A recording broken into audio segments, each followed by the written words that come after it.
길죠. 그렇죠. 약간 뭐 주특가 뭐죠 감정평가사가요. 우리 시험보다는 뭐 수준이요. 지금 이제 물권법 감정평가사는 민총하고 물권만 봐요. 두 개만. 채권법이라는 게 없어요. 알겠죠? 그래서 약간 우리보다는 수준이 약간 좀 더 있죠. 알겠죠?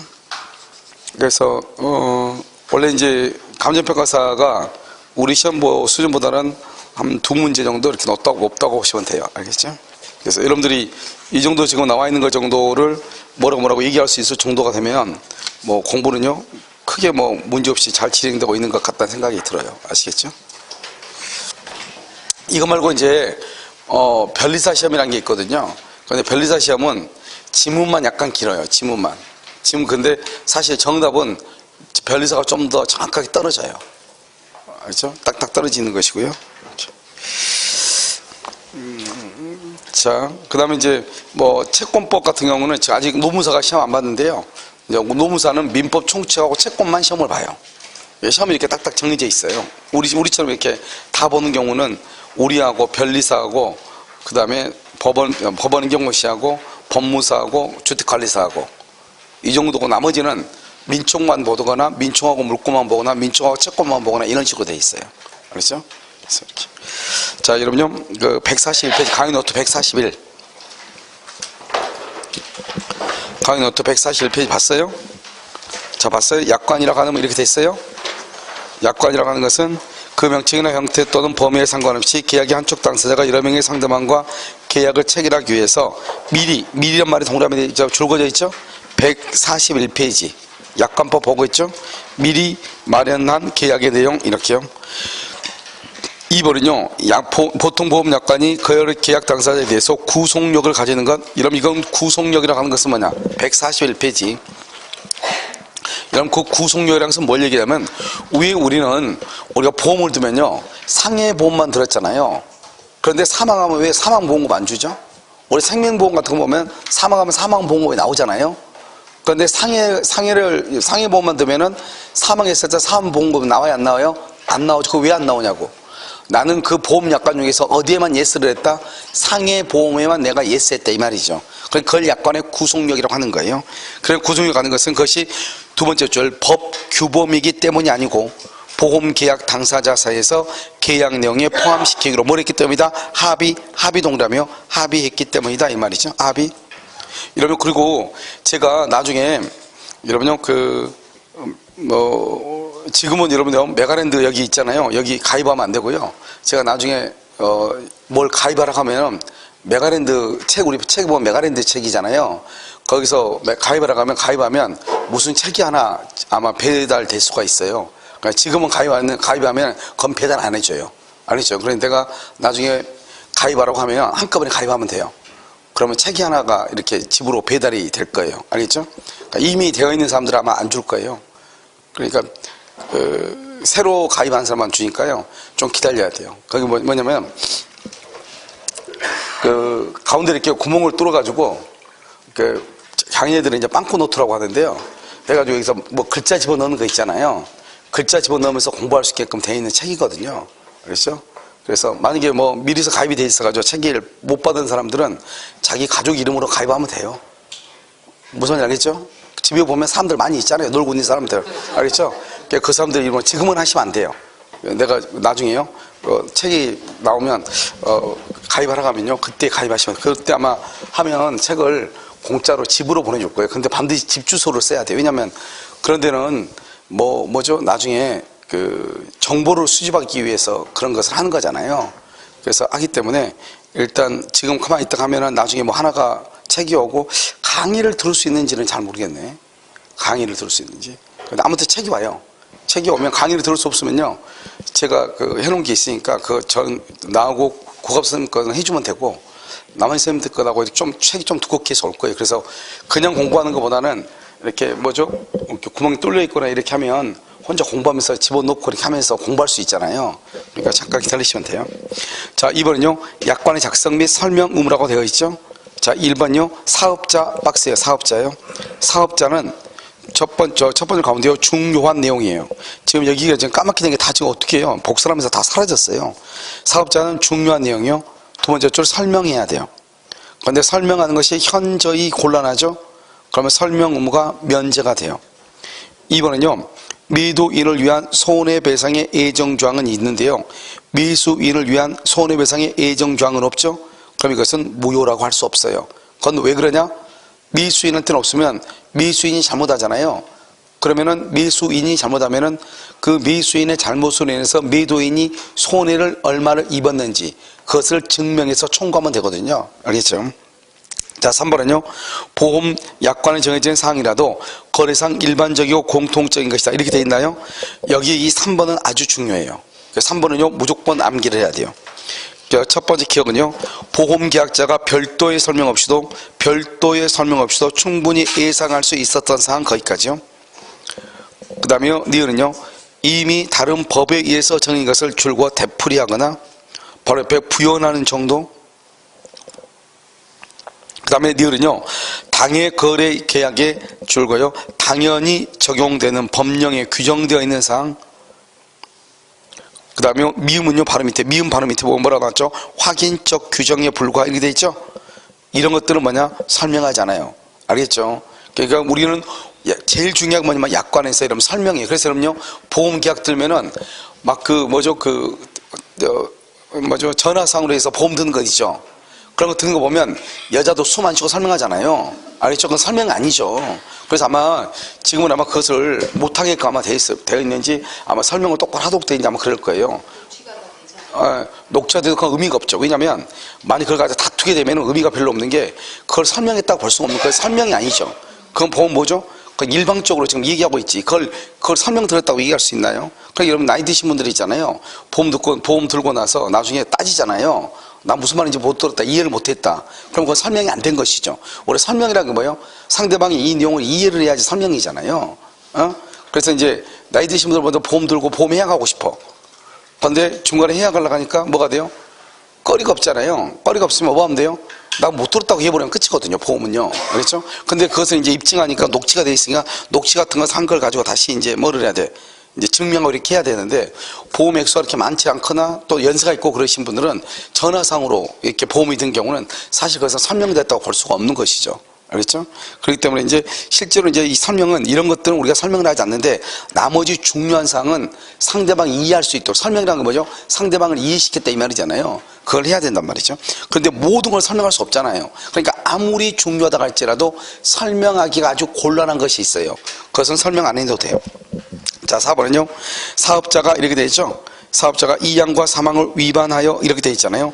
그러니까 명시 교부하고 설명 의무를 위반했다. 사업자가요. 그다음 두 번째 줄고요. 해당 약관을 계약의 내용으로 주장할 수 없고 고객은 뭐 할 수 있다. 세 번째 줄 주장할 수 있다 이 말이죠. 그러니까 사업자는요 주장을 못해 설명을 하지 않으면. 그 다음에요 따라서 보험계약자가요 보험과 고지 의무를 위반했다 하더라도 보험계약을 해지할 수는 없다. 그래서 우리가 이제 보험을 들 때 상해보험 같은 거 들 때는 뭐 어떡하죠? 뭐 디스크 수술 같은 거 있으면 원래 보험 혜택 받아요 못 받아요? 못 받죠? 이런 것들은 보통 보면 사업자가 다 고지하죠. 그리고 뭐 다른 이렇게 보험회사, 요즘 보험회사는 지정된 병원에서 또 뭐죠? 건강 진단 받게 한다거나 거기 보면 리스트가 쑥 있어가지고 뭐 체크하거나 이렇게 돼 있잖아요. 그런데 뭐 사업자가요 보험료나 혜택을 빨리 보험 계약을 하기 위해서 설명하지 않고 일단 사인부터 먼저 받았다 이 말이죠. 그러니까요 고객이 고지해야 될 사항에 대해서 고지를 했어 안 했어? 못 했잖아요. 그랬다 할지라도 아무 문제가 없다는 거죠. 알겠죠? 처음부터 누가 잘못했으니까 사업자가 잘못했으니까 이런 말이죠. 알겠죠? 그래서 3번하고요 4번 두 가지가 중요해요. 그런데 지금 5번에 같은 경우는 여러분요 반드시 설명을 해야 되는 것을 지금 얘기해. 반드시 설명을 해야 되는 게 뭐죠? 한정운전 특약이죠. 가족운전자, 가족한정이라 가지고 이것을요 우리가 가족한정이면 가족 이외의 사람이 사고를 내면 보험 혜택을 받아 못 받아? 못 받죠. 그걸 지금 얘기하죠. 왜 그러느냐? 너가 가족 한정에 뭐죠 합의했지 않느냐 이런 말이죠. 그런데 우리가 이제 다 설명을 이것저것 하나하나 다 설명할 필요 없는데 뭐죠 자동차 보험할 때 예를 들어서 뭐 중앙선 침범은 혜택 안 된다, 음주운전 안 된다, 뭐 무면허 운전 안 된다, 뭐 이런 걸 설명해요 안 해요? 자동차 운전할 때 거의 안 하죠. 왜? 이미 상대방이 뭐 하고 있어? 알고 있으니까 안 하는 거죠. 그런데 뭐는 반드시 해야 된다. 가족 한정은 반드시 해줘야 된다 이 말이죠. 그리고 우리가 보험이 좀 많이 나오니까 어떤 사람들이죠 좀 싸게 살게 좀 해줘 이렇게 얘기하죠. 싸게 살게 하려면 할 수 있는 방법이 뭐예요? 연령대 높이는 거다고, 그 다음에 가족 한정을 묶는 거다고, 또는 단독으로 하는 거, 이런 것들이잖아요. 나는 원래 지금까지 종합을 들어가지고, 저도 지금 자동차가 종합이거든요. 종합이 들어가지고 누구나 다 할 수 있게끔 그렇게 돼 있는데, 그렇지 않고요. 보험료를 좀 싸게 하기 위해서 뭐를 한다? 가족 한정으로 딱 묶을 수 있잖아요. 그럼 보험료가 또 다운돼. 그러면 내 입장에서 좋아 보이지만, 그러면 내가요, 자동차를 운전시킬 때 다른 사람한테 키를 준다 안 준다? 안 줄 거 아니에요. 그런데 나는 여전히 종합인 줄 알고 키를 맡겠다 이 말이잖아요. 알겠죠? 선생님들 같은 경우는 대부분, 잘 모르겠네. 대부분 아마 자기 혼자만 한다거나 이런 경우 드물 거예요. 왜냐면 차를 어디다 주차시켜놨는데 차를 빼야 되는 경우도 있고 여러 가지가 있잖아요. 그냥 일반으로 그냥 한단 말이에요. 귀찮으니까. 알겠죠? 그래서 보면 이 가족 한정이나 이런 것은 반드시 뭐를 한다? 그것은 알려야 될 의무가 있다 이 말이죠. 자, 그 다음에 6번 보면은 이것은 뭐냐면 여객 운송, 전기가스, 수도, 우편화, 공중전화 서비스 제공이죠. 이런 것들은 약관은 작성을 해요. 작성하지만 교부하고 설명이 면제가 돼 있어, 법에 의해서. 왜 그러죠? 왜 이거 면제가 돼 있죠? 교부 설명이. 이런 보면 해외 여행 가잖아요. 그러면 항공기 결항이라든가 항공기가 지연될 수가 있죠. 그러면 거기에 따라서 모든 것이 다요, 어떻게 보상이 나간다는 게 다 거기에 규정돼 있어요, 약관에. 그래서 여러분 예전에 한번 아시아나항공이 기내식 안 줘가지고 문제가 됐죠. 그래서 상품권으로 줬잖아요. 10만원짜리 상품권으로. 그거 왜 그러냐? 그 기내식 안에 뭐가 들어있냐? 항공료 그 안에 기내식 같은 거 다 포함되어 있다. 그래서 저가 항공은 기내식이 포함되어 있어, 안 돼 있어? 안 돼. 그러니까 그만큼 싼 거죠. 알겠죠? 그러니까 저가 항공 같은 경우는 음료수 주나? 제주도 갈 때 음료수는 주나? 물만 주나? 음료수는 줘요? 그러니까요, 그거 빼고는 안 주는 거죠. 저가 항공은요. 그러니까 되도록이면 이거저거 잡다한 걸 다 빼고, 그래서 예전에는, 얼마 전에 보니까 저가 항공 보니까요, 다른 데 어디 해외여행가 어디까지는 방콕인가까지 갈 때는 기내식이 없는데, 또 주문하면 또 되더라고요. 그리고 별도로 또 주문을 하면은 또 되나 봐요. 그러니까 이런 것들이 다 그 안에 다 포함되어 있는 거란 말이죠. 그러니까 만약에 결항이 된다, 좀 딜레이가 된다, 그럼 어떻게 돼요? 그만큼의 또 그것을 보상해줘야 돼, 안 해야 돼? 해줘야 되죠. 이런 것들이 다 규정되어 있는데, 이런 것들을 하나하나 사람들이, 너무나 많은 사람들이 막 하루에도 몇백 명씩, 몇천 명씩 오는데, 그걸 어떻게 다 설명하고 어떻게 다 교부하겠어요? 그러니까 그것은 법에 의해서 생각되어 있고, 만약에 고객이 요구하면, 그것은 교부해야 돼. 그 다음에 고객이 요구하면 뭘 해야 돼? 설명해 줘야 되는 것이에요. 아시겠죠? 자, 그 다음에 3번요. 약관의 해석 원칙이죠. 약관은 신의 성실 원칙 결국이고, 공정 동그라미 해석 공정 해석이고요. 그 다음에 2번은요. 약관은 어떻게 해석하냐? 두 번째 줄이요. 객관적 획일적 해석이에요. 그래서 누구에게나 똑같이 해석한다 이 말이죠. 고객에 따라서 다르게 해석하면 안 돼요. 알겠죠? 자, 3번은요. 약관 내용이 명백하지 못하고 의심스러우죠. 그럼 줄고요. 고객에게 유리하게, 이렇게요. 이것을 뭐란다? 작성자에게는 뭐하게? 불리하게. 바로 옆에 줄고요. 고객에게 유리, 작성자에게 불리. 그럼 이걸 뭐라냐? 작성자 불이익의 원칙이다. 이렇게 얘기하는 것이고요. 그 다음에 4번은요. 약관에서 정하고 있는 사항에 대해서 사업자 고객이 약관 내용과 줄과 다르게 합의요. 다르게 합의하면 그 합의상이 줄고요. 개별 약정이 약관보다 우선해요. 그래서 개별 약정 우선의 원칙이다. 이렇게 얘기해요. 그 다음에 불공정 약관이죠. 법률에 따른 고객의 해제권 또는 해지권을 배제하거나 행사를 제한하는 약관 조항은 뭐가 된다? 무효예요. 무효. 그런데 여러분 봐봐요. 여기 말고 이제 두 번째 좀 봐봐. 2번에요. 상대방에게 부당하게 줄고요. 부당하게만 줄궜어요. 밑에 상당한 이유 없이 줄고요. 그 다음에 맨 끝에요. 무효 줄고요. 우리가요, 불공정 약관은요, 처음부터 끝까지 우리 법조문에서 가장 중요한 게 불공정 약관이에요. 근데 불공정 약관은 몇 개 조문을 빼고는 전부 다 무슨 말이 들어있냐?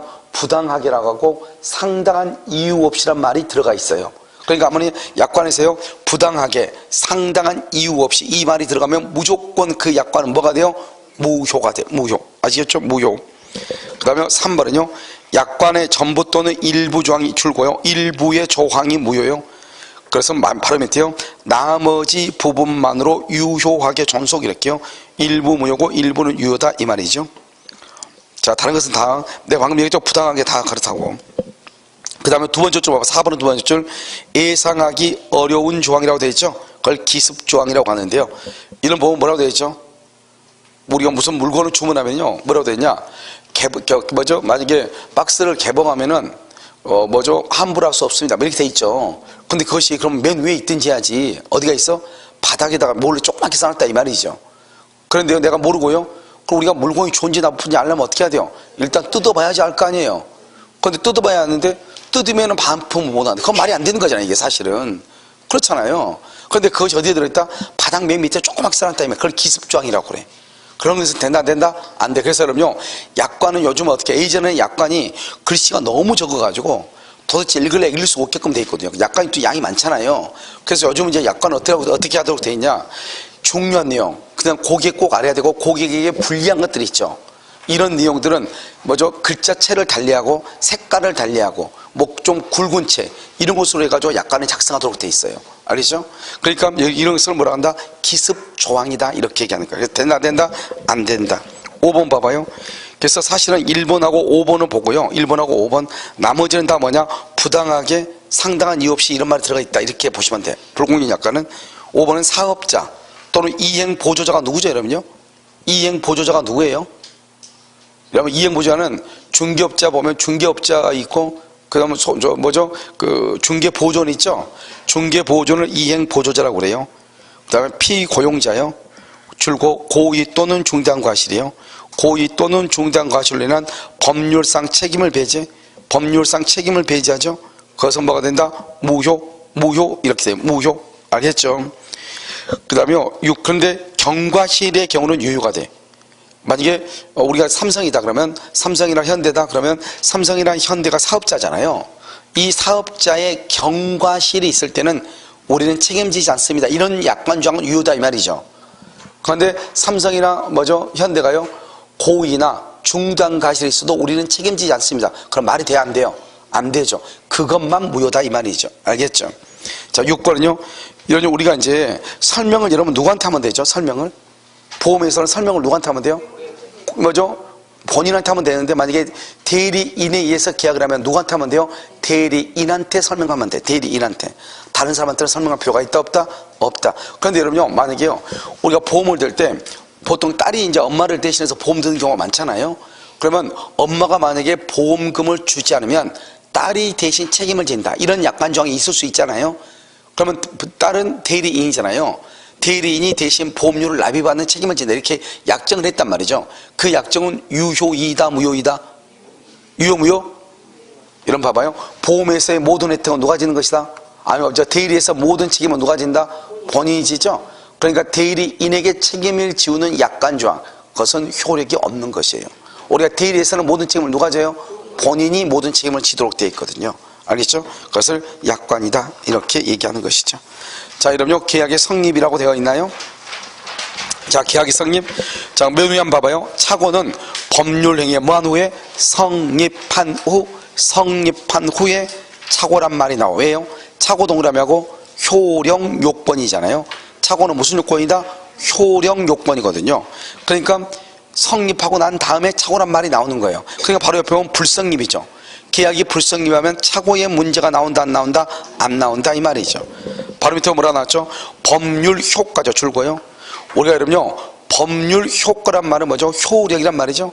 효력이란 말은 그러면 계약이 성립을 했다는 거예요, 안 했다는 거예요? 했다는 거죠. 그러니까 이렇게 했단 말이죠.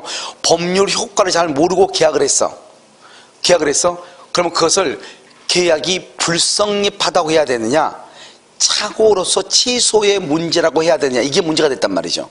우리가 법률 효과는 성립 요건 다음에 나온 게 뭐죠? 효력 요건이잖아요. 그러니까 우리가 효력을 몰랐다 이 말은 법률행위가 불성립한다 이 말이 아니고 뭐라고 얘기한다? 착오의 문제다 이 말이죠. 착오의 문제. 그래서 착오의 문제이지 의사표시가 불일치로서 불성립의 문제가 아니다. 왜? 효과라고 하는 것은 효력 요건이고 언제 나온다? 성립 후에 나오는 문제다 이 말이죠. 자, 그 박스를 보시면요, 청약과 승낙이 있죠. 갑이 청약을 하죠. 을이 승낙을 하죠. 청약과 승낙이 일치하면 계약이 되죠. 격지자하고 뭐다? 대화자, 이렇게 돼 있죠. 격지자하고 대화자, 이렇게요. 청약과 승낙이죠. 청약은 도달주의, 승낙은 무슨주의? 발신주의. 대화자는요, 청약과 승낙 둘 다 무슨 지이다?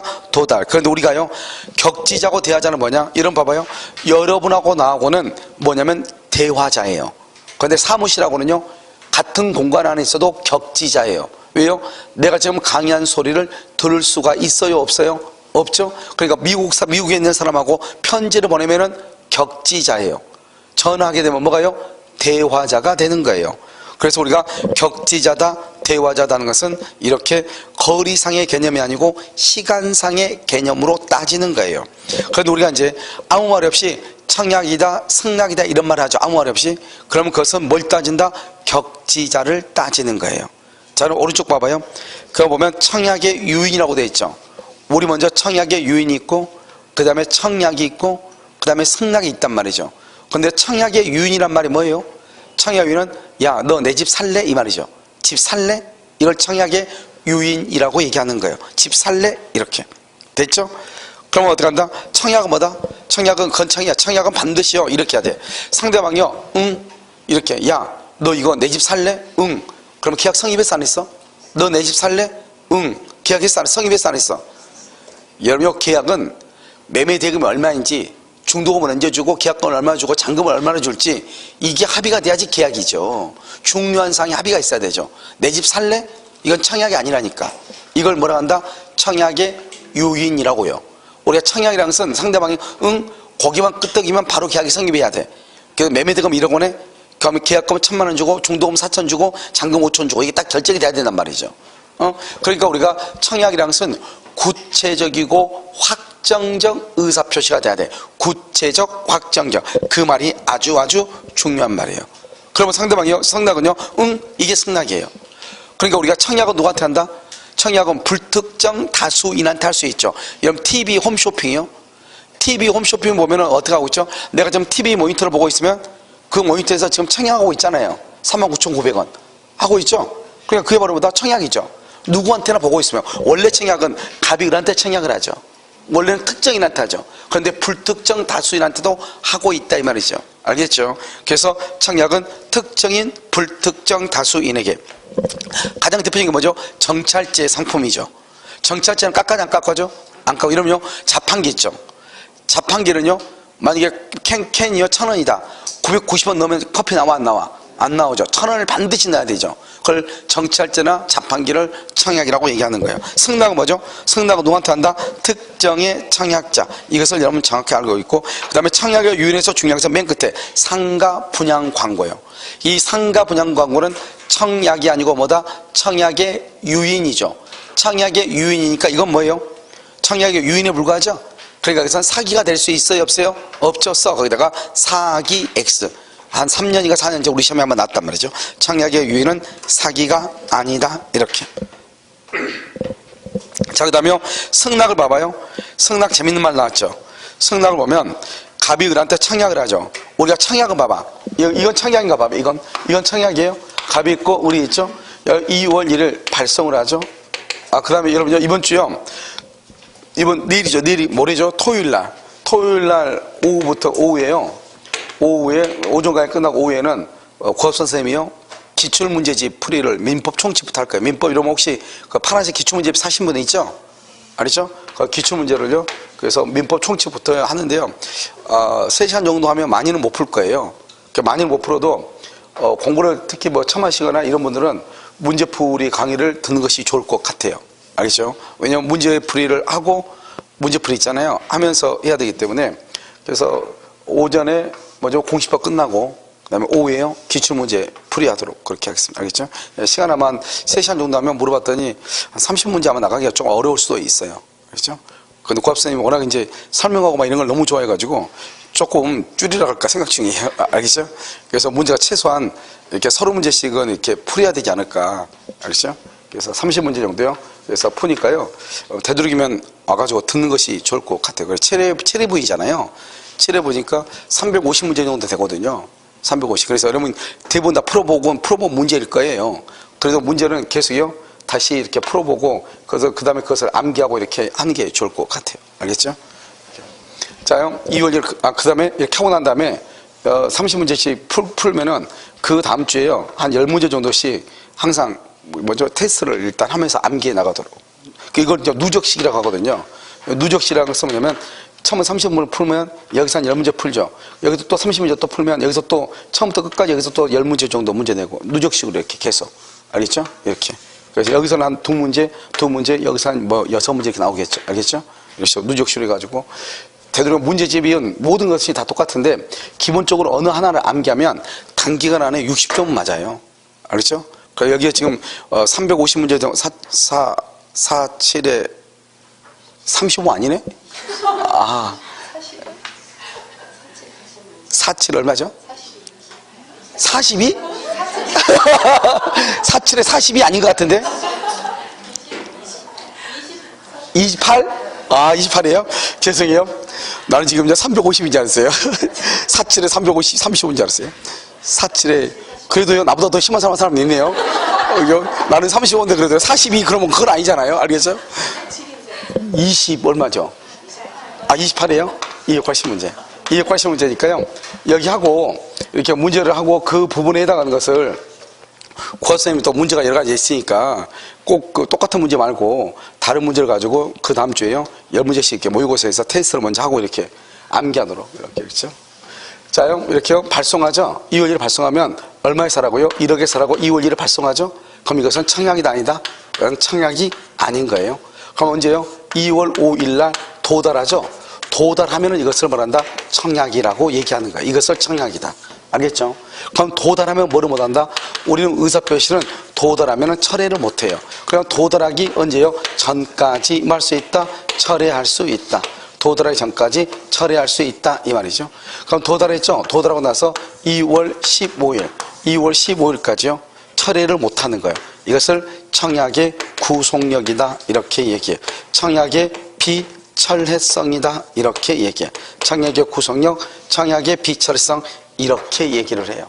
알겠죠? 그러니까 여기서부터 청약인 거예요. 그런데 여기는요 도달했다고 보고 지금부터 설명하는 거예요.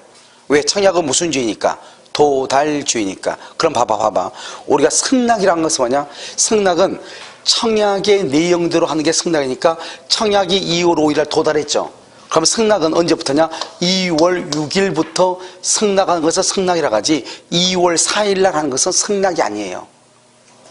승낙은 뭐죠? 청약을 바꿔야 승낙이잖아요. 그럼 2월 4일 날 하는 거 뭐라 한다? 그걸 교차 청약이라고 하는 거예요.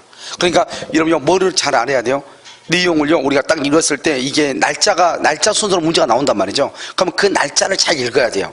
이것이 중간에 지금 청약이 상대방한테 도달하고 2월 5일 날 도달하고 2월 6일 날 승낙을 했는지, 갑이 일한테 편지를 2월 2일 날 보내서 2월 1일 날 보내서 2월 5일 날 도달했는데 그럼 청약이죠. 그런데 상대방이요 2월 2일 날 또 편지를 보냈단 말이죠. 너 집 나한테 팔아라 이렇게.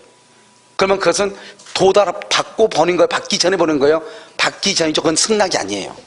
승낙은 도달하고 난 다음에 그것을 보고 응 알았어 이렇게 내가 너 청약 알았어 그 다음 그렇게 살게 이게 승낙이잖아요. 그러니까 도달하기 전에 하면 그것을 말한다? 교차 청약이라고 얘기하는 거예요. 그리고 교차 청약은요 청약은 무조건 도달주예요. 그래서 교차 청약은 양청약이 상대방한테 뭐를 해야 돼요? 도달해야 돼. 도달. 양청약이 상대방한테 뭐를 해야 된다? 도달. 그래서 여러분요 문제집을 한번 봐봐. 문제집.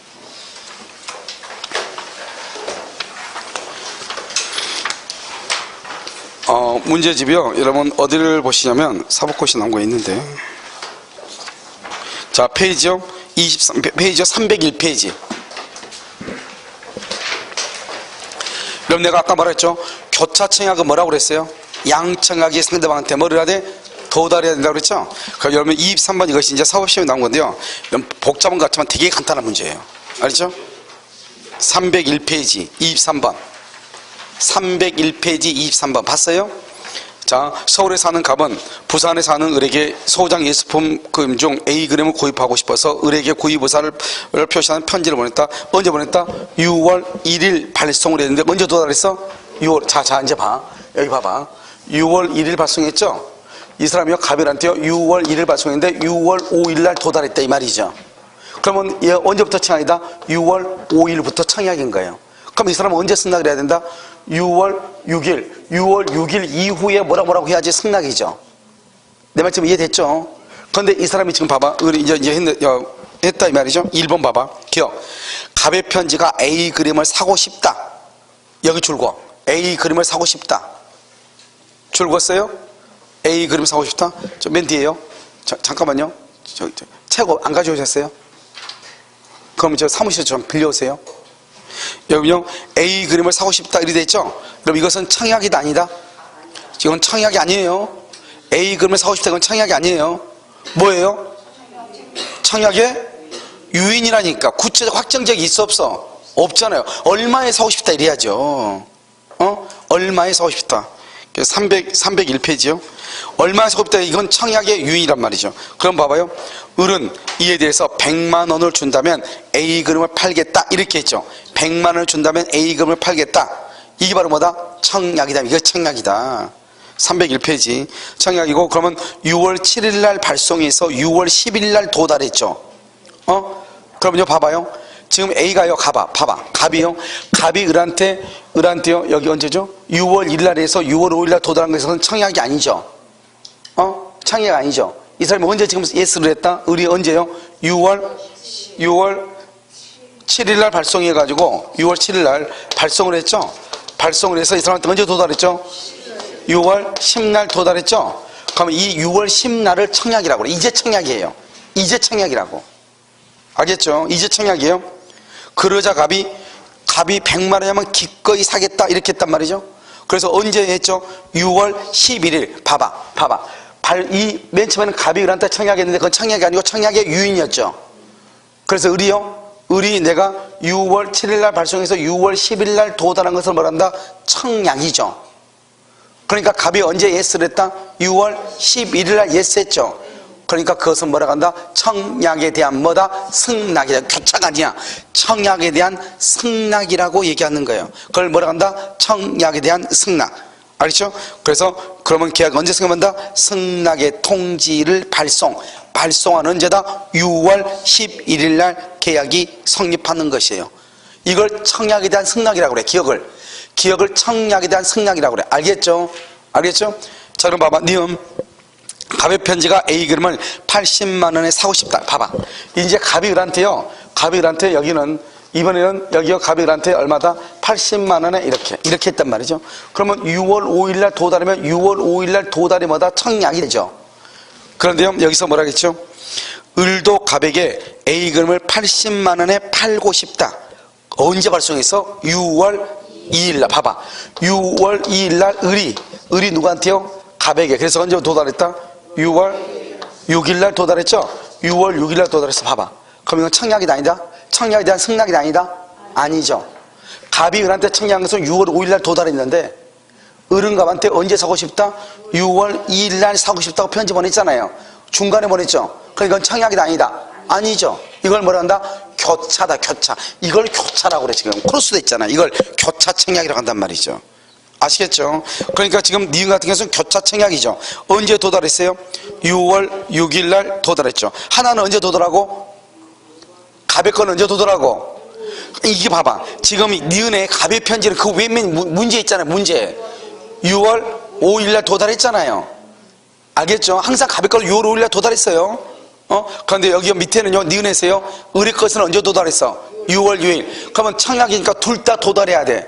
하나는 6월 5일이고 하나는 6월 6일이에요. 그러면 계약은 언제 성립한다? 6월 6일 늦게 도달한다. 왜? 청약은 도달이고 둘 다 도달해야 되니까 늦게 도달한 것이 계약이 성립하죠. 그래서 6월 6일 날 계약이 성립한다. 그러나 을이 갑의 편지를 받고 나서 마음을 받고 100만 원이면 팔지 않겠다? 틀렸어. 여기서 이미 계약이 뭐가 됐어? 성립한 다음에, 성립하고 난 다음에 조건을 변경했죠. 이것은 문제가 된다 안 된다? 안 돼. 계약은 언제 성립한다? 6월 6일. 얼마에? 180만 원의 계약이 성립한다 이 말이죠. 아직 성립하지 않았다 땡. 성립했다 이 말이죠. 얼마에? 80 이렇게. 디귿. 갑의 편지가 A 그림을 100만 원에 사고 싶다. 100에 사고 싶다. 알겠죠? 그럼 이건 뭐죠? 청약이죠. 을이 갑에게 60이면 팔고 싶다. 60만 원에 팔고 싶다. 그럼 이것은 100하고 60이죠. 그러면 동일하다 동일하지 않다? 동일하지 않죠. 계약 성립한다 안 한다? 안 한다. 안 한다. 알겠죠? 그러니까 밑에는 뭐냐 봐봐. 하나는 6월 2일에서 6월 5일날 도달했어. 그러니까 밑에도 교차 청약은 교차 청약이에요. 알겠죠? 디귿도. 그런데 문제는 뭐예요? 내용이 동일하다 동일하지 않다? 동일하지 않아. 그래서 계약이 불성립해. 알겠죠? 교차 청약인데 불성립해. 그다음 1번은요. 기억은 청약에 대한 승낙이라고 그래. 이것을 청약을 받고 그 다음에 하는 것을 청약에 대한 승낙이라고 그래. 2번은 뭐다? 2번은 교차 청약이라고 그래. 그러나가 틀렸지. 그 앞에는 맞아. 얼마로 계약 성립했다? 80만 원에. 디귿은 교차 청약인데 뭐가 달라 지금? 내용이 달라. 그러니까 계약이 성립한다 안 한다? 안 한다 이 말이죠. 이걸 잘 봐라 이런 말이에요. 무슨 말인지 알겠죠? 그러니까 우리가 봐봐.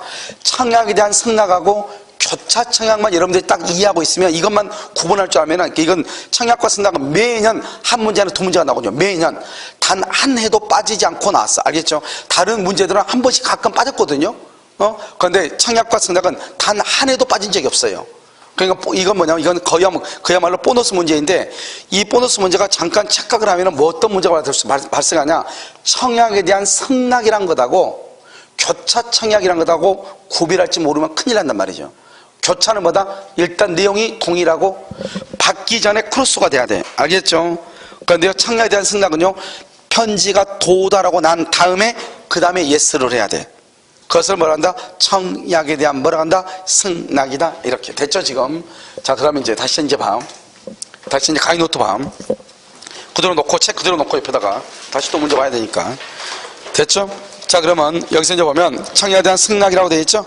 2월 1일, 2월 10일 이렇게 되어 있죠? 그러면 2월 1일이 도달이고 2월 10일까지 승낙을 해라 이 말이죠. 알겠죠? 그럼 봐봐. 여러분 거기 밑에 좀 써봐. 여기 이렇게 해가지고 갑이 있고 여기 있죠? 여기 그래가지고 여기 2월 1일 도달해가지고 여기 2월 10날 이렇게 돼 있죠? 그럼 여기 이렇게 해가지고 이렇게 여기서 이렇게 이 사이에는 청약의 구속력 이렇게 청약의 구속력 강의 노트요. 청약의 비철회성 이렇게 여기까지는 청약을 처리하지 못해요. 청약을 처리할 수 없다. 다른 말로 청약에 뭐라 한다? 구속력이다. 이렇게 얘기를 해. 그런데 우리 봐봐요. 이 2월 1일하고 2월 6일 이것은 우리가 2월 10일을 뭘로 알 수 있죠? 승낙할 기간이 지금 뭐가 돼서 정해져 있는 거죠. 승낙기간이. 그런데 문제는 뭐죠? 1번 봐봐. 승낙기간을 정한 경우, 승낙기간을 정하지 않는 경우 밑에 이렇게 나와 있죠. 우리는 여기서 딱 뭘 할 수 있냐? 청약을 할 때는 승낙기간을 정할 수도 있고 정하지 아니할 수도 있다. 그래서 시험에요. 다른 국가고 시험을 하냐? 청약을 할 때는 반드시 청약기간을 정해야 된다. OX, X 정할 수도 있고 정하지 않을 수도 있다. 그럼 봐봐. 그럼 여기서 다시 이제 봐. 이 사람이 좀 청약을 했죠?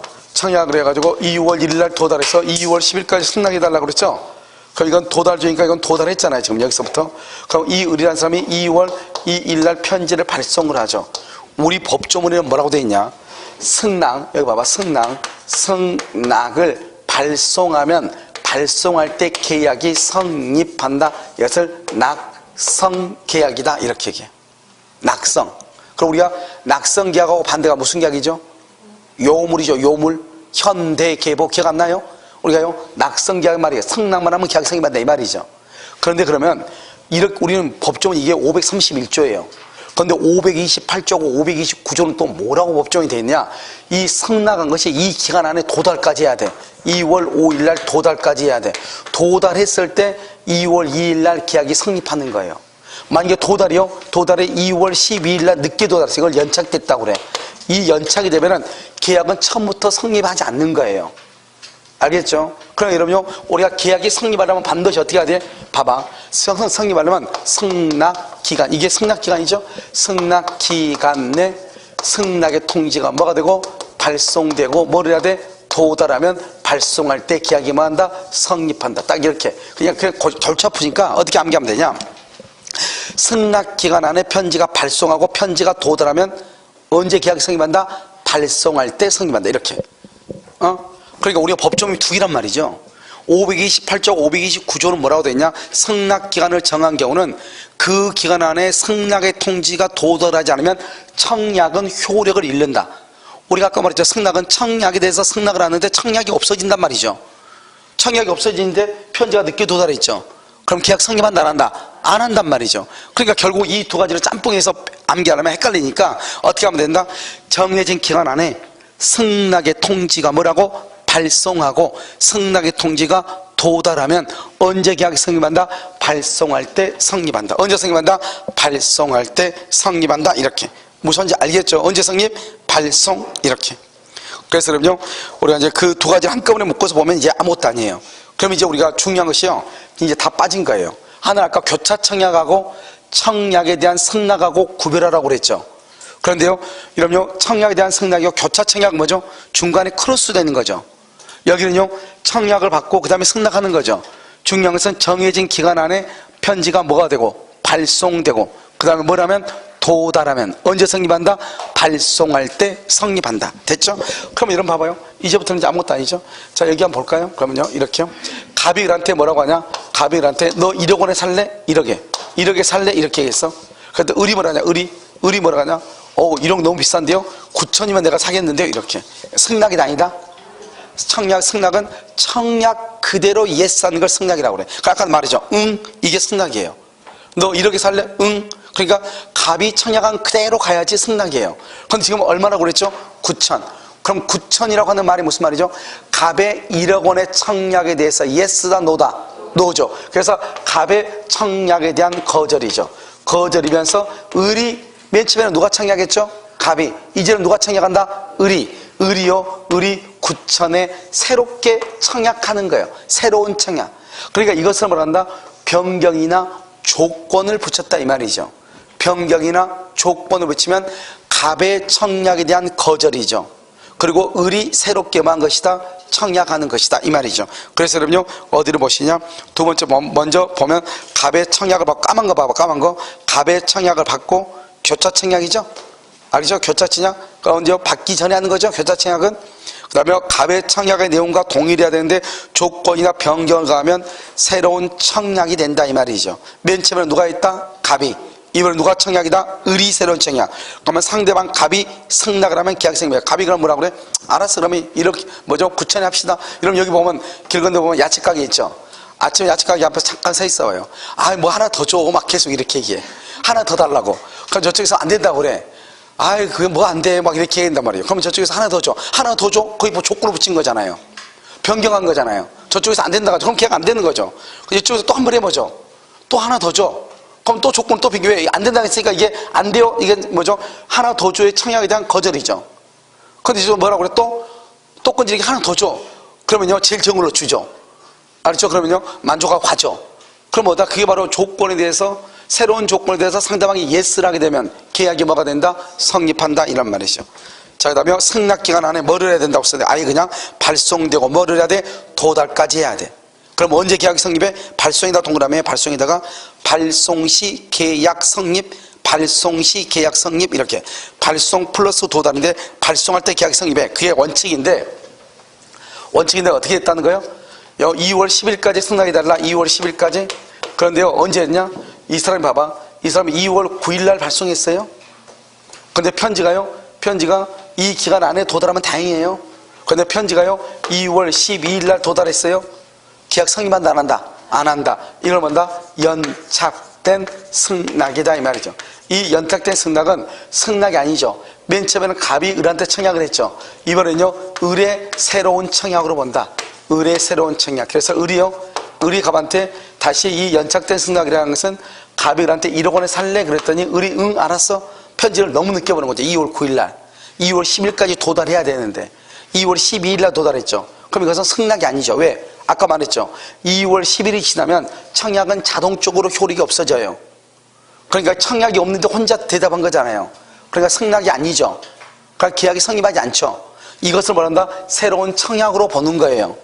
무슨 말인지 알겠죠? 그런데 이 사람이요 2월 9일이 아니고 이 사람이 2월 똑같은 건데 봐봐. 말이 똑같은가? 이 지금 갑이 있고 여기 을이 있죠? 그래서 2월 10일까지요. 10일까지 성납해달라고 했는데 이 사람이 2월 2일날 편지를 발송을 했어. 근데 이게 편지가 2월 12일날 도달했어. 여기 2월 12일날. 2월 12일. 그럼 봐봐. 여기는 2월 9일날 발송했으니까 당연히 2월 12일날 도달하죠. 그런데 여기는 2월 2일 날 발송했는데 2월 5일 날 도달해야지 2월 12일 날 도달했잖아요. 이거다 같아 틀려요? 틀리죠. 여기는 당연히 늦게 도달할 수밖에 없는 것이고, 여기는 충분히 기간 안에 도달할 수 있는데 늦게 도달했죠. 이것을 뭐라 한다? 충분히 기간 안에 도달할 수 있는데 연착됐다, 이렇게 얘기를 하는 거예요. 이걸 다른 말로 본다, 우체국의 사정으로 이렇게 얘기하는 거예요. 우체국 사정으로 늦게 도달했다. 이걸 우리 연착이 됐죠. 그럼 연착이 되면 어떻게 된다? 이 의뢰 입장에서는 자기는 편지를 2월 2일 날 보냈으니까 이 사람은 어떻게 생각한다? 계약이 성립했다고 생각한다? 성립 안 했다고 생각한다? 성립했다고 생각하죠. 왜? 2월 2일 날 보내면 2월 10일 안에는 충분히 도달할 수 있으니까. 그러니까 이 사람은 집도 팔고 땅도 팔고 해서 돈을 준비하겠죠. 그런데요, 갑이라는 사람이 2월 10일이 지났다 해서 이 사람의 편지를 무시를 해버리면은 이 사람만 큰 손해를 보죠. 그래서 뭐란다? 우리가 편지를 받아보면 편지 봉투에 보면 우체국 소인이 다 찍혀 있단 말이에요. 도장이. 언제 편지가 보냈다. 그런데 여기는 2월 9일 날 보내서 그건 당연히 무시해도 돼요. 그럼 계약 성립 안 해요. 그런데 여기 2월 2일 날 편지가 보냈어. 그걸 알면서도 무시했어. 그러면 이 사람을 보호하기 위해서 어떻게 한다? 갑은 을한테 당신 편지가 충분히 기간 안에 도달할 수 있게끔 편지를 보낸 것 같은데 무슨 사정인지 나는 모르겠다. 그런데 당신 편지가 오늘에서야 도착했다. 그래서 연착의 통지라고 그래. 오늘에서야 편지가 도착했어요. 이렇게 통지를 해줘야 돼. 그러니까 통지를 해줬다? 그럼 계약은 불성립이에요. 그럼 통지를 안 해줬다? 그러면 뭐다? 연착되지 않는 것으로 봐. 연착되지 않는 것으로 본단 말은 기간 안에 도달한 것으로 본다, 이 말이죠. 그럼 기간 안에 도달하면 계약은 언제 성립한다? 편지가 발송될 때. 그러니까 언제다? 그래서 연착되지 않는 걸 보고 계약이 성립을 해. 언제? 2월 2일 날 계약이 성립한다, 이 말이죠. 언제나 발송할 때. 그래서 거기 보면 연착되면 원칙은 새로운 청약으로서 계약이 성립하지 않죠. 그런데 충분히 기간 내 도달할 수 있는 발송인데 연착됐다, 이런 말이 꼭 있어. 이때는요, 연착의 통지를 해야 돼. 하면은 불성립해. 연착의 통지를 하지 않으면 계약은 성립한다, 안 한다?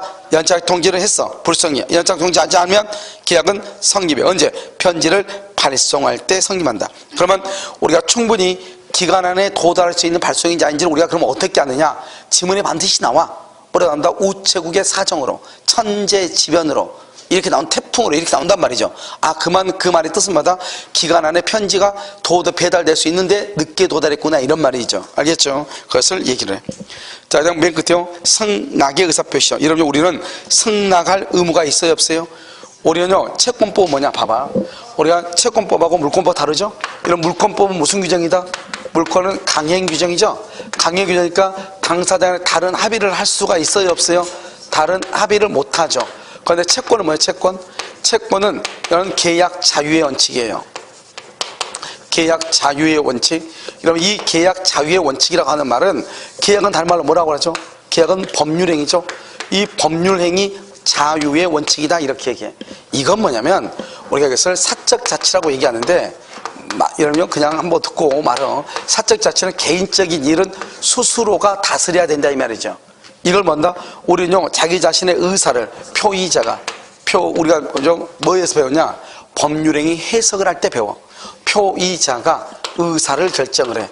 자기 자신의 의사를 결정을 하죠. 이 결정한 의사를 누구한테요? 상대방에게 표시를 해. 상대방에게 표시를 해. 그럼 이 표시에 대해서 상대방 표시에 대해서 뭐란다? 책임을 지는 거예요. 책임을. 그래서 이것을 뭐란다? 이것을 자기 결정의 원칙이라고 하는 거예요. 자기가 결정해가지고 자기가 표시했죠? 그러면 자기가 책임을 진다. 이것을 자기 책임의 원칙이라고 얘기하는 거예요. 이 두 가지를 앞에서 우리는 이것을 말한다. 사적 자치다. 개인적인 일은 스스로가 다스려야 된다. 당연한 거 아니에요? 스스로가 결정을 해가지고 왔으면 스스로가 뭐란다? 스스로가 결정을 해서 왔죠. 왔으면요, 스스로가요, 책임을 져야 되는 거죠. 그러니까요, 이걸 자기 결정, 자기 책임이라고 그래. 이 두 가지를 합해서 먼저 사적 자치. 이 사적 자치에 의한 발현이 바로 계약 체계를 자유롭게 할 수 있다, 이 말이죠. 이 계약을 자유롭게 하는 것을 법률행위 자유의 원칙이다, 이렇게 얘기하고. 그래서 우리는 채권법은 무슨 규정으로 되어 있다? 그래서 원칙적으로 무슨 규정? 이미 규정으로 되어 있는 것이, 그건 계약 자유의 원칙 때문에 그렇다, 이 말이죠.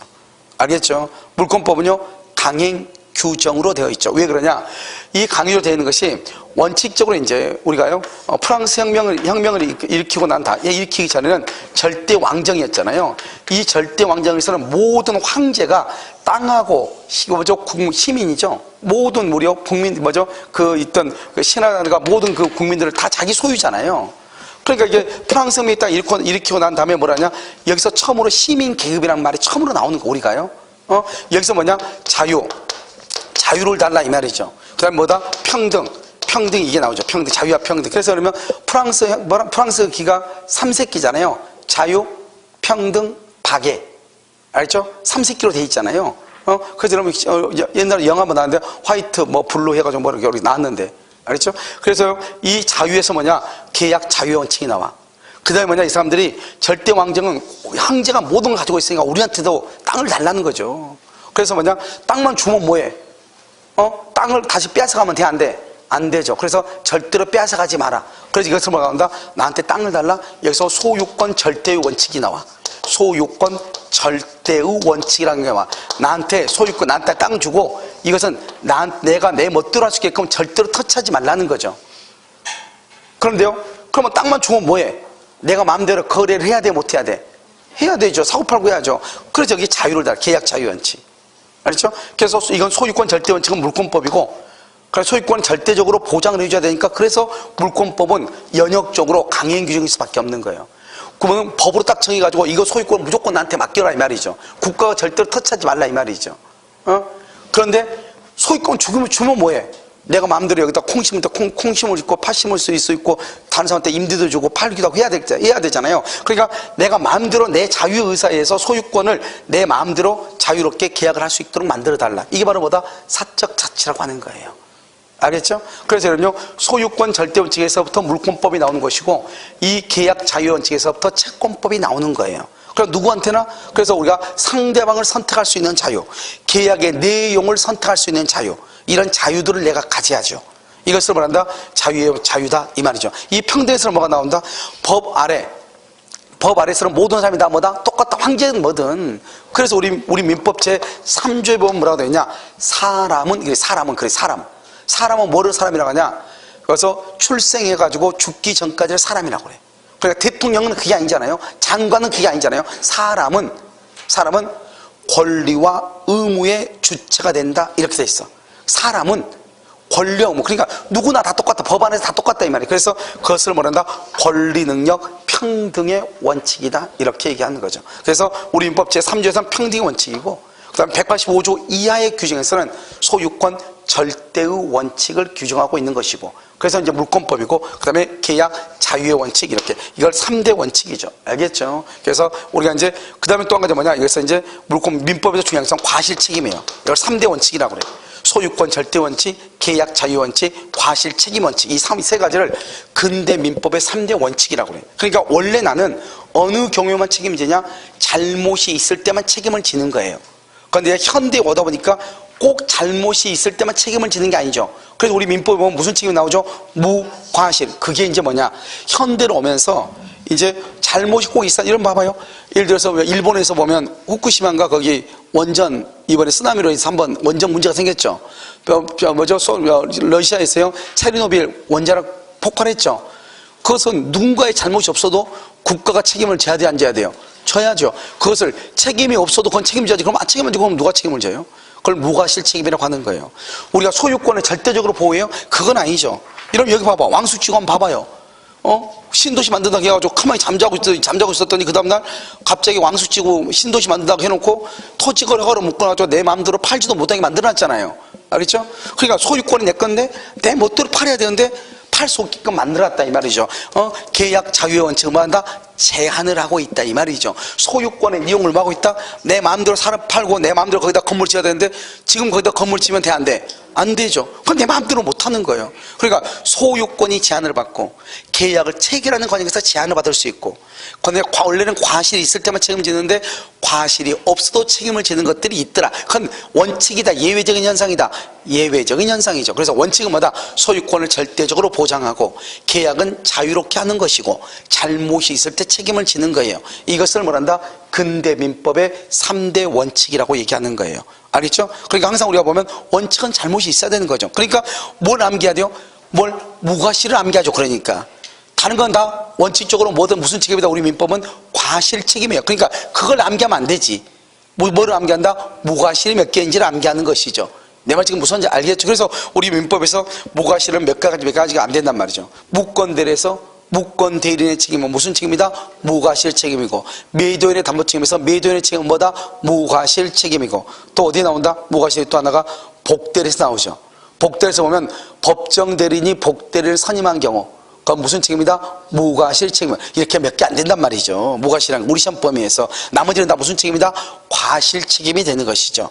이해되셨나요, 지금요? 그러니까 우리가 이제 물권법은 강행 규정이니까 물권법에서 어떤 것이 임의 규정이 있는가 그걸 암기해야 되고, 채권법은 임의 규정이니까 채권법에는 어느 것이 강행 규정이 있는가. 그래서 채권법에서 강행 규정은 임대차에 밖에 없어요. 누구를 보호하기 위해서? 임차인을 보호하기 위해서. 그러니까 과실 책임의 원칙이니까 과실 암기하면 안 돼요. 뭐만 암기하면 돼요?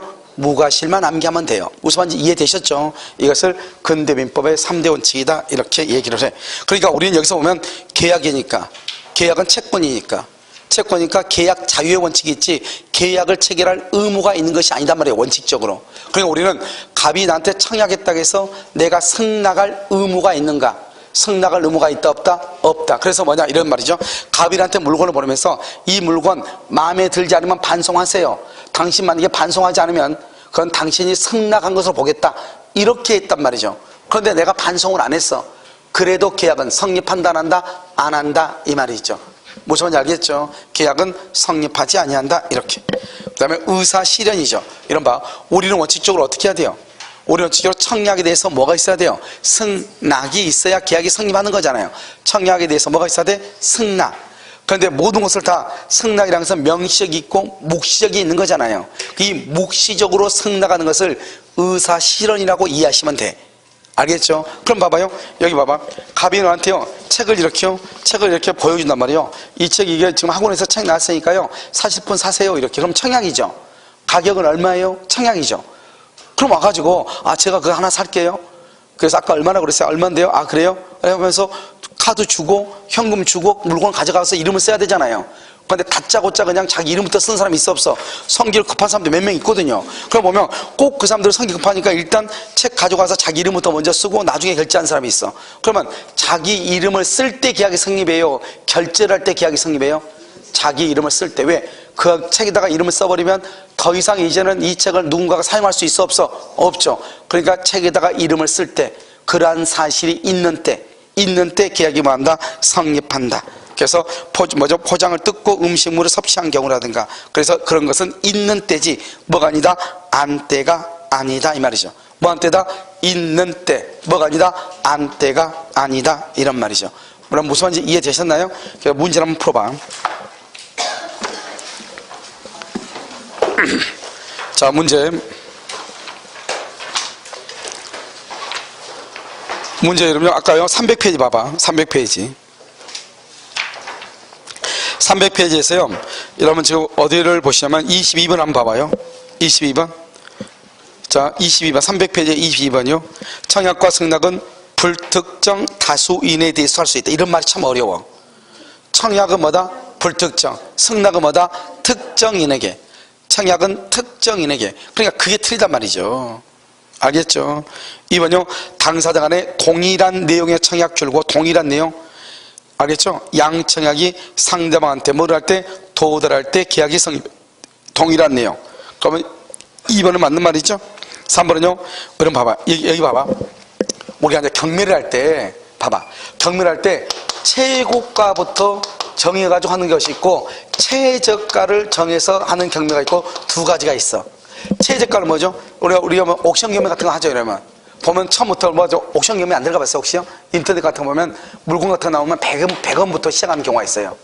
100원부터. 그럼 이제 그걸 보고 몇 시까지 이제 청약과 승낙이 있어야 돼. 몇 시까지. 그럼 시간이 딱 정해져 있어. 그럼 물건 하나가 있는데 그 물건 하나를 가지고 서로가 클릭을 하죠. 알겠죠? 클릭하면서 이렇게 쭉 한단 말이에요. 그러면 여기서 최저가면 최저가 100원부터 시작합니다. 이렇게 돼 있잖아요. 그 다음에 최고가는요. 최고가는 뭐 한다? 우리가 또 보면 이런 뭐 이렇게 하지 않나요? 보통은 이렇게 최저가부터 이렇게 쭉 이렇게 올라가면서 하는 거죠. 자, 지금부터 100원에 시작합니다. 이렇게 얘기했죠. 그럼 100원에 살게요. 했어. 알겠죠? 그럼 최저가를 딱 제시하는 게 뭐죠? 최저가를 제시한 게 뭐죠? 청약이에요? 청약이에요? 유인이에요? 우리가 지금 최고 가격을 제시한 사람을 승낙자로 본단 말이죠. 승낙한 걸 본단 말이죠. 그러면 최저 가격을 제시를 하죠. 적어도 이것은 1,000원부터 지금부터 시작합니다. 그러면 최고 가격을 제시한 사람이 뭐가 돼버려요? 승낙이 돼버리죠. 그러니까 최저 가격을 제시한 거 뭐가 된다? 청약이 되겠죠. 내 말 지금 이해됐어요?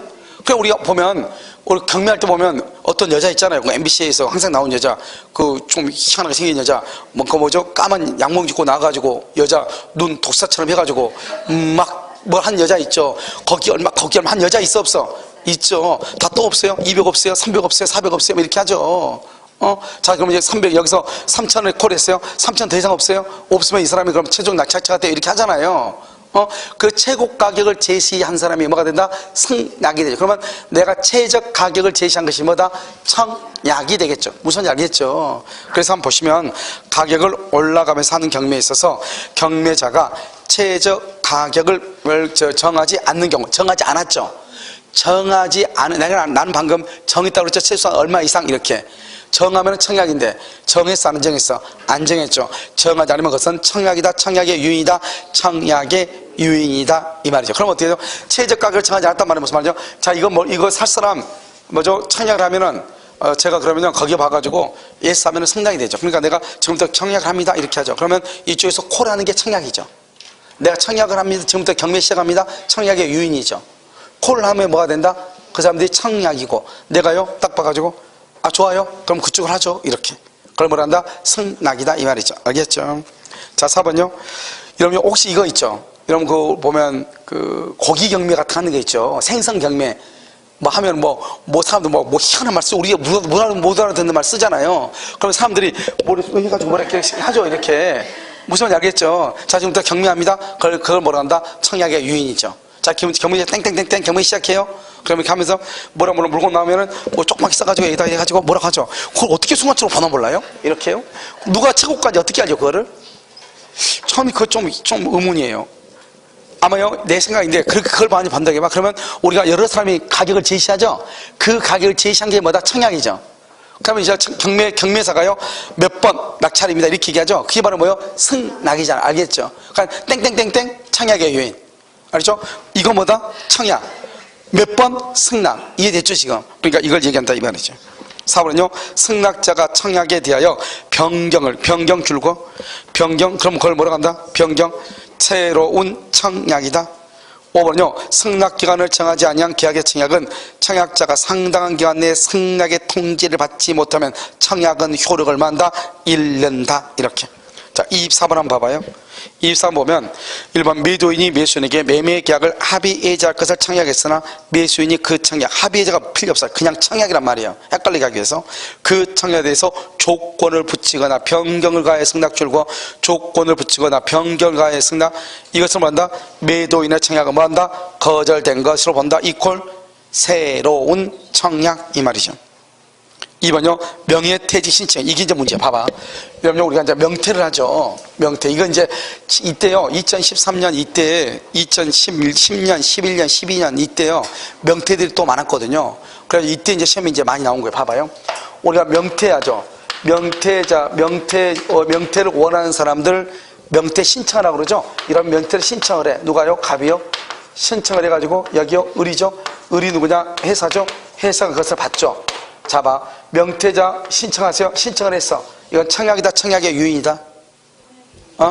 이런 그러면 만약에 청약이면 뭐가 돼요? 청약이면 이것이 회사에 도달하면 뭐가 돼버려요? 승낙이 돼야 되잖아요. 그런데 보통 우리가 명퇴는 그렇게 하지 않고 명퇴는요 갑이 청약을 하죠. 그러면 상대방이 뭘 해야 돼요? 예스 승낙을 해야지 명퇴가 되죠. 그러니까 명퇴자를 먼저 받아가지고 선별을 해 안 해? 하죠. 그래서 명퇴를 내가 신청한다 해서 다 되는 거 아니잖아요. 그러니까 이 사람이 명퇴를 신청을 하면은 이 사람이 예스를 해야지만이 명퇴가 된단 말이죠. 그러니까 우리 판례가 뭐랬냐? 이 사람이 예스하기 전에는 뭐 할 수 있다? 철회할 수 있다 이 말이에요. 철회할 수 있다. 원래 여러분요 청약은 도달하면 철회 못하죠. 그런데 명태는요, 합의로 인해서 계약관계를 해지하는 거기 때문에 이 회사가 예스하기 전까지는 처리할 수 있다 이 말이죠. 그런데 예스했어. 예스하고 난 후에는 처리가 된다 안 된다? 후에는 처리가 안 된다 이 말이죠. 왜? 명태 효과가 발생하니까. 알죠? 이것만 하면 돼. 다시요. 우리가 명태죠. 명태를 신청하죠. 회사가 예스하면 처리를 못한다. 예스하면 처리 못해.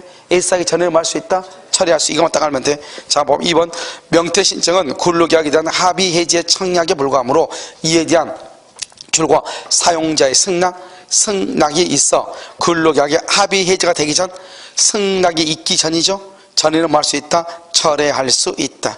할 수 있다. 철회할 수 있다. 이러면 20번에 2번 한번 봐봐. 20번에 2번. 2번도 똑같은 말이죠.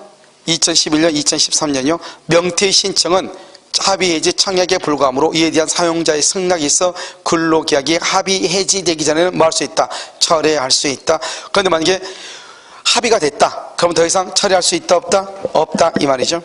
3번은 계약을 체결하면서 그 계약으로 인한 법률 효과 줄고, 법률 효과에 대해서 알지 못했다.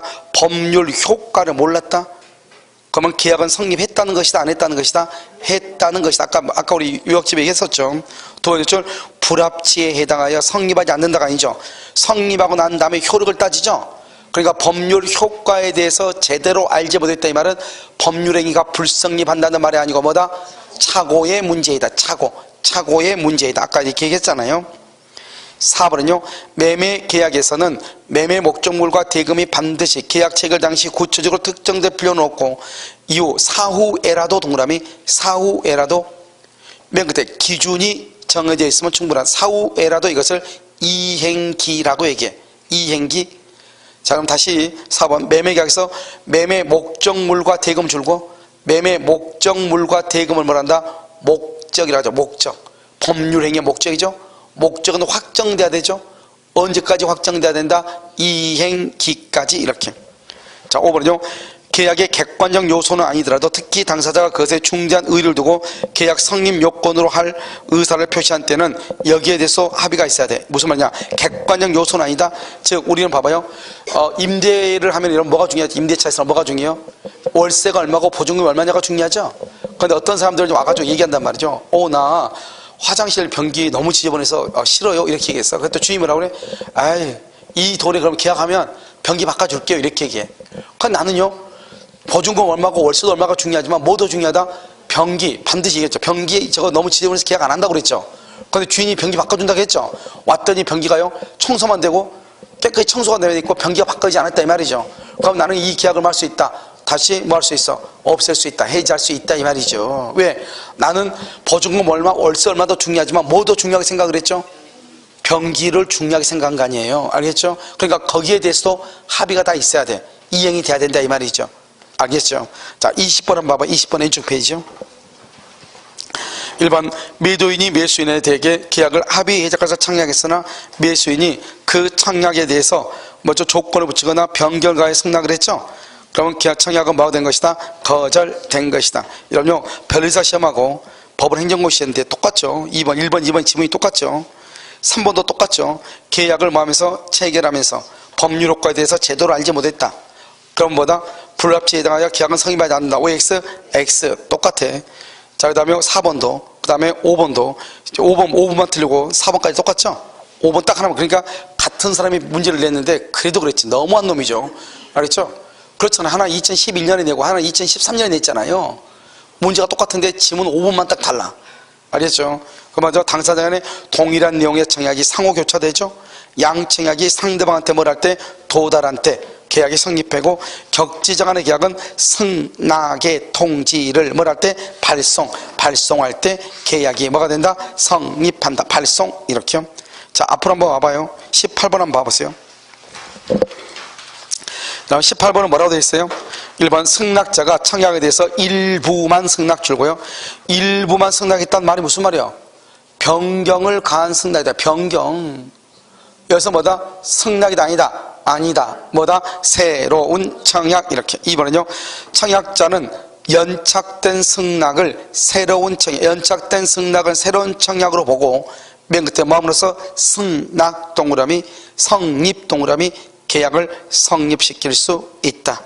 3번은요, 승낙기간을 정한 계약의 청약은 청약자가 기간 안에 승낙의 통지를 받지 못하면 청약은 효력을 만다 잃는다. 4번은 당사자 간의 동일한 내용의 청약이 상호교차죠. 상호교차, 양 청약이 상대방한테 뭘 할 때? 늦게 도달할 때, 빨리 도달할 때, 늦게 알겠죠? 중요한 키워드가 동일한 내용의 청약이죠. 알겠죠? 그 다음에 5번은요, 격지자 간의 계약은 승낙 통지가 상대방한테 뭘 할 때? 도달이다, 발송이다. 발송 이렇게. 자, 16번 한번 봐봐요. 1번 보면, 기억 보면요, 갑은 자신이 소장하던 그림을 갖고 싶어하던 누구에게? 을에게 이렇게 돼 있죠?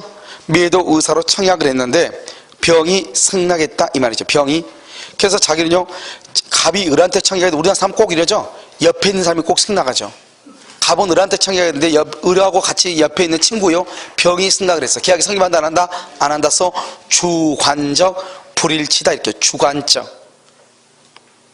니은요, 갑의 을에 대한 노트북의 매수 청약과 을의 갑에 대한 매도 청약의 내용이 일치되고 모두 상대방에 도달했다. 이걸 교차 청약이죠.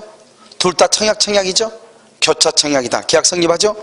그래서 갑이 자기 소유 주택을 을에게 매도 의사로 청약했는데 을이 승낙 그러면 계약이 성립이죠. 집이죠. 집. 주택은 재산이니까 상속이 가능하죠. 알겠죠?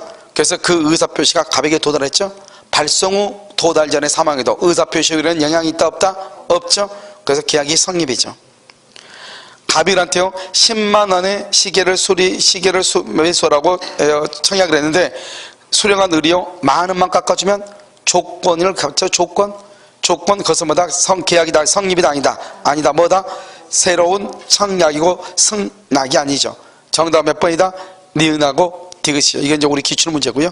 여기까지 하고 여러분요, 잠깐 쉬었다가 계약 체결사의 관측을 보도록 그렇게 하겠습니다.